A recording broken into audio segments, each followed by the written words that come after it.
Chers compatriotes, bonjour, bonsoir, ça dépend de là où vous êtes. Parlons-en, parlons-en, parlons-en, parlons de la République démocratique du Congo. Les nouvelles se poursuivent et la situation continue à avoir des retombées sur tous les plans. Et nous savons que l'offensive menée par les FARDC et les Wazalendo paye le prix du côté de Roubaïa et dans le Massissé en général. Les FARDC et les Wazalendo, les Hibour, font un travail de qualité sur le terrain. Il y a beaucoup, les villages qui étaient sous l'emprise de l'ennemi hier, aujourd'hui sont retournés aux mains de la population locale, aux mains des Wazalendo et des FARDC qui contrôlent beaucoup de ces villages. Donc tout Massissi est ratifié. Je crois qu'il reste que le centre de Roubaïa où l'offensive se concentre. Vous savez, jusqu'aujourd'hui, nous avons libéré le village de Mahanga et d'Ndete. Où nous avons libéré ce village-là qui sont aux alentours du centre de Roubaïa. Donc le combat se sont concentrés au niveau de Kibanda. Ce soir, j'estime que d'ici quelques temps, d'ici quelques heures, on pourra pénétrer dans Roubaïa. Bitumba, ils ont bien. Ils ont très bien ce terrain, donc l'ennemi ne fait que pleurer. Contre, réunion, ils ont côté à Gisenyi, côté à Kigali, partout à Goma, RDF, AFC se rencontrent pour de nouvelles stratégies, mais ils n'en ont pas. Donc ils ont essayé de renforcer ces troupes sur le terrain qui sont venus de Rutshuru ou de partout ailleurs pour voir comment ils peuvent aider les troupes qui sont au sol, mais ça n'a pas tenu. Le drone a fait son travail. Nous avons tué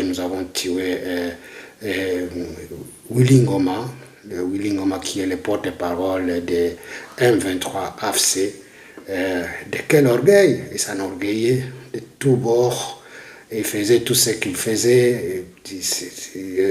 Il ridiculisait même le pouvoir en place et s'acharnait sur les autorités. Nous avons suivi il y a plus d'une année comment il avait refoulé les mercenaires qui étaient venus pour faire des formations aux militaires congolais. Nous avons suivi comment il les faisait partir degré de force. Il faisait quickly, plus vite, il faut sortir d'ici, plus vite. Très orgueilleux, très hautain. Maintenant, il a eu pour son compte, il est maintenant dans l'enfer. Il est dans l'enfer. Et nous avons suivi que Makenga il a été aussi touché, malgré qu'il y a certains médias de convenance avec l'ennemi qui parlent comme quoi qu'il a été qu'il a eu la vie sauve, il a été sauvé de justesse. Ce n'est pas vrai. Il y a des sources contraires et convergentes qui disent que cet homme il a été gravement touché. Il est en soins au Kampala, en Ouganda. Donc le lien n'est pas tellement indiqué, mais il y a des sources qui nous confirment comme quoi il a été touché et il est dans des soins appropriés. Chers compatriotes, et nous pouvons nous demander quel sera le deuxième cible. Le deuxième cible après le départ de Willy Ngoma, quel serait le nouveau cible. Donc les choses se préparent sur le terrain. Il y a vraiment des informations qui convergent pour essayer de contenir l'ennemi, et cela au profit des sections qui sont engagés sur le terrain, donc au profit du peuple congolais, tous ensemble. Dans le cadre des traîtrismes, donc les unités qui sont sur le terrain se conforment très très bien. Il n'y a plus encore de retraits stratégiques, il n'y a plus encore des villages qui ont été abandonnés au profit de l'ennemi, ainsi de suite. Donc nous consolidons les forces armées congolaises sur le terrain, consolident leur avancée, c'est très très très significatif. On ne fait que très mal à l'ennemi et l'ennemi n'a plus de stratégie. Mais je crois que quelle que soit la longueur de la nuit, le jour ne pourra qu'apparaître. Donc les choses se concrétisent sur le terrain et nous estimons que dans les jours à venir, dans les heures à venir, nous allons neutraliser tout le monde, tous les ennemis qui restent encore dans le centre de Rubaya. Et nous pouvons nous en féliciter. Vous savez que Rubaya, c'est le site minier le plus convoité. Et Kagame, depuis qu'il avait la même mise sur Rubaya, donc il a fait des exploitations illégales et puis lui a arrivé à avoir une très grande somme qui lui permet de continuer à acheter, à déstabiliser notre parti. Mais les choses se compliquent davantage, donc touchent à sa fin. Et nous estimons que cela, c'est seulement pour quelques heures que cela se concrétise concrètement. Chers compatriotes, c'est ça la réalité. Donc nous estimons que les combats vont se poursuivre et de cela nous allons récupérer tout Rubaya.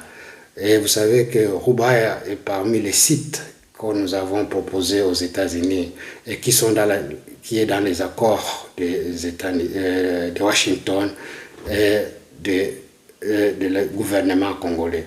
Et nous savons que le site de Rubaya, c'est une source capitale pour notre pays et pour les intérêts aussi américains.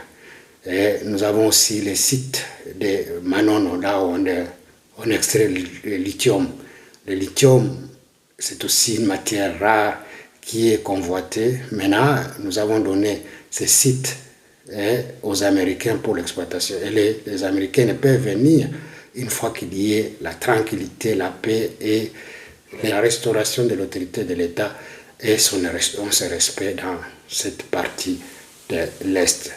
Chers compatriotes, c'est ça justement, c'est ce que nous devons appuyer. Donc les Congolais de bonne qualité qui ont le souci de leur pays, ils doivent nécessairement se mettre ensemble et réfléchir et aider les compatriotes, les Wazalendo et les soldats qui sont sur le terrain de pouvoir poursuivre et récupérer toute l'entité territoriale de notre pays. Chers compatriotes, c'est ça ce qui est dit ce soir, ce que nous pouvons partager avec vous. Donc, nous estimons que dans les jours à venir, ça pourra se concrétiser sur place. Donc, il y a les Américains qui disent que cela ne peut pas continuer. C'est le Rwanda qui est en train d'alimenter cette guerre. Et le Rwanda n'arrive pas à comprendre ce qu'il a fait comme engagement. Et le Rwanda doit cesser de continuer à déstabiliser l'Est de la République démocratique du Congo. Chers compatriotes, c'est ça le grand problème que nous devons toujours rappeler à M. Kagame de se démobiliser de la République démocratique du Congo tant avant qu'il soit trop tard.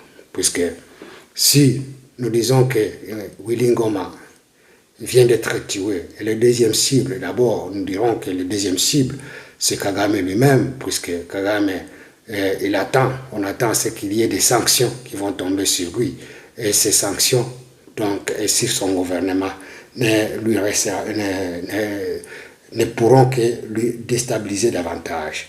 Je vous laisse un peu suivre, chers compatriotes, ce qui a été dit par les autorités américaines sur cette situation de... Du gouvernement du RDC à défendre son territoire et son droit souverain, à faire en sorte que les forces rwandaises se retirent de ce territoire. Depuis 2021, le Rwanda contrôle son intermédiaire, le M23, et l'aile politique du M23, l'AFC, et a contrôlé le M23 et l'AFC afin d'arriver aux objectifs géopolitiques du Rwanda dans l'est de la RDC. Alors, au lieu d'avancer vers la paix, comme nous l'avons vu avec les efforts du président Trump, le Rwanda mène la région vers une instabilité croissante. Vous avez suivi que c'est le Rwanda qui continue à amener la déstabilisation, qui amène toujours le conflit à l'est de la République démocratique du Congo en instrumentalisant les M23 et les AFC. Donc ce sont des RDF qui sont toujours en mouvement en République démocratique du Congo pour ne pas laisser ce territoire libre. Donc c'est Kagame qui est au premier plan, c'est l'homme qui est au centre de toutes ces manœuvres-là.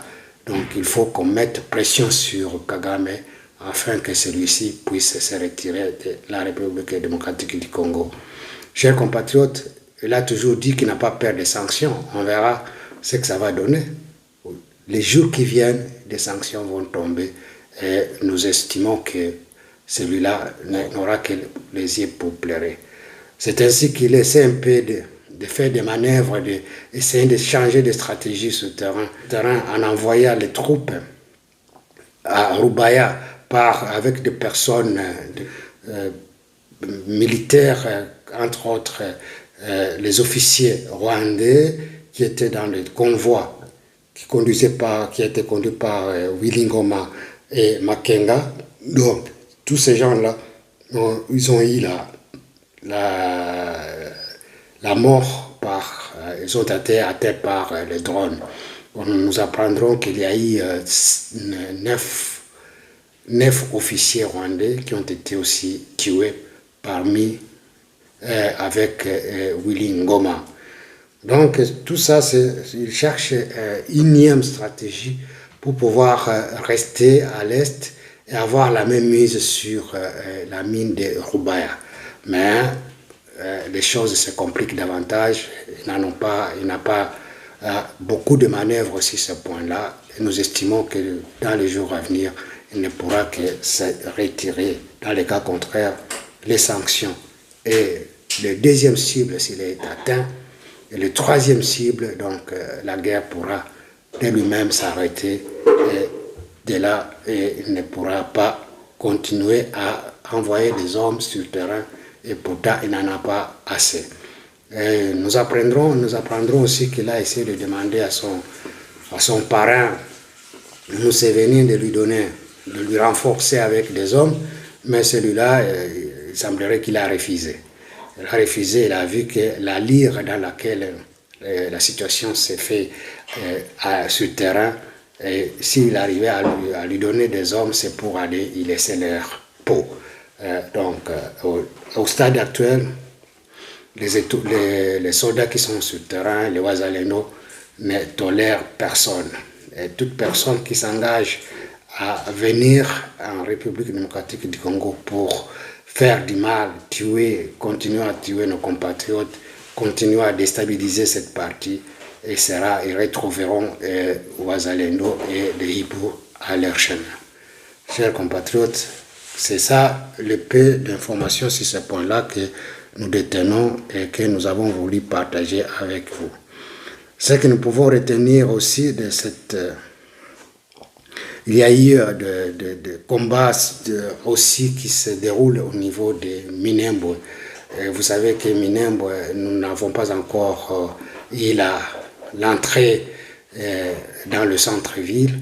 Mais de toutes les façons, nous sommes aux alentours, compte tenu de la population qui habite, mais on est en train d'asphyxier les Twirwaneho et les M23 qui s'y trouvent afin qu'ils déposent d'eux-mêmes les armes afin que nous puissions stabiliser cette partie. Comme nous avons déjà coupé les lignes d'approvisionnement, entre autres Bijombo et les Mera, donc il est pratiquement difficile qu'ils puissent faire encore longtemps. Bon, chers compatriotes, nous allons parler de la visite du chef de l'État à Paris. Il a été invité par son homologue Macron aujourd'hui pour parler, pour une tête-à-tête, un communiqué qui a été fait par Macron lui-même, que leurs entretiens se sont basés sur les partenariats bilatéraux entre les deux pays, et ensuite le cessez-le-feu et l'intégrité territoriale de notre pays et le respect de l'autorité de l'État. Donc ils ont discuté sur ce point-là, et aussi l'avènement de l'IOF. Vous savez que bientôt on va se décider sur la personnalité qui doit conduire l'IOF, la francophonie. Il faut nécessairement que ce soit quelqu'un de compromis, c'est-à-dire si nous arrivons à proposer quelqu'un, il faut que nécessairement la France s'y mette aussi, accepte qu'il y ait maintenant ces changements-là. Nous ne pouvons pas continuer à donner la responsabilité de la francophonie à un pays anglophone qui est le Rwanda et qui n'a pas aussi assez de populations qui parlent la langue française. Il est tout à fait aberrant que cela continue de cette façon-là. Dans le cas contraire, la République démocratique du Congo prendra ses dispositions pour enfin mettre à mal la France. Mais vous savez, dans la politique, c'est toujours donnant-donnant. Si le président de la République est allé en France, et donc il y a dû avoir aussi certains éléments qui entrent en ligne de compte. Donc nous devons faire une analyse froide pour savoir quels sont d'autres éléments qui entrent en ligne de jeu et qui ont fait l'objet de leur discussion. Nous estimons que comme les choses évoluent sur le terrain convenablement bien, que les choses évoluent bien sur le terrain, Macron n'a plus encore autant de manœuvres afin de consolider le pouvoir de Kigali. Donc il est tout à fait logique que les hommes d'État se parlent et qu'ils arrivent à harmoniser certaines choses, et chaque pays toujours cherche des intérêts. Et comme nous savons que la France, c'est un pays qui essaie d'attisser les faits par-ci par-là pour arriver à déstabiliser certains pouvoirs en Afrique, entre autres le pouvoir chez nous à Kinshasa, il est tout à fait évident que le président Tshisekedi, c'est quelqu'un qui est vraiment raffiné et qui comprend les choses de très loin, et il est tout à fait évident qu'ils puissent se rencontrer. Mais essayons voir, analysons de très près, ce sont nos analyses que nous avons faites, mais de toute façon, il y a des choses qui se sont dites dans les coulisses et il y a toujours donnant-donnant. Donc la France, il a tout intérêt de revenir et de faire des bons partenariats avec la République démocratique du Congo. Actuellement, c'est ça, le gagnant-gagnant. Donc s'il reste, donc il perdra tout. On refuse personne de venir au pays pour faire un partenariat dans les différents domaines, mais ce partenariat doit être gagnant-gagnant. Donc la France, comme il s'est dit qu'il est le pays qui a seulement la bouche, qui parle trop, mais ce n'est pas un pays qui regorge, qui soutient, qui a l'Europe. Nous avons l'Allemagne qui est en première position. C'est l'Allemagne en principe qui devrait faire un pas vers la République démocratique du Congo pour l'Europe.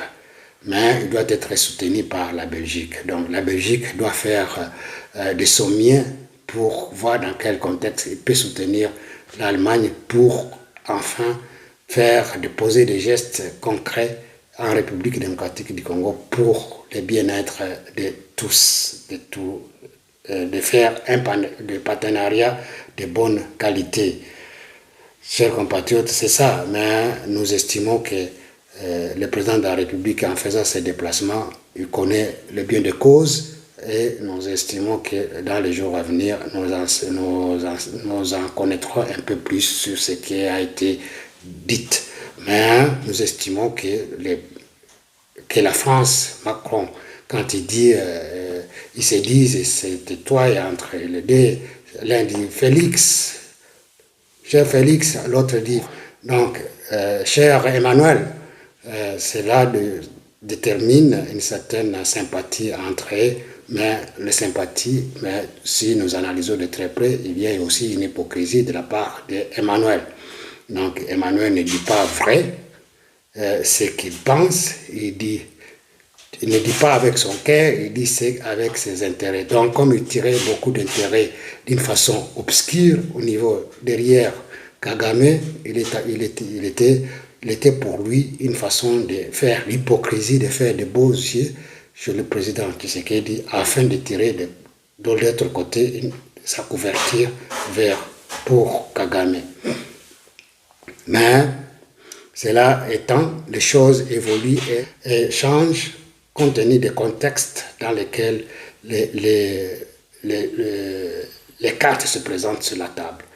Nous estimons que la République démocratique du Congo, le président de la République, Tshisekedi, il est dans une situation de force et de pouvoir s'imposer et de dire, voilà, si vous voulez venir, il faut venir par la porte et nous sommes là pour tout le monde.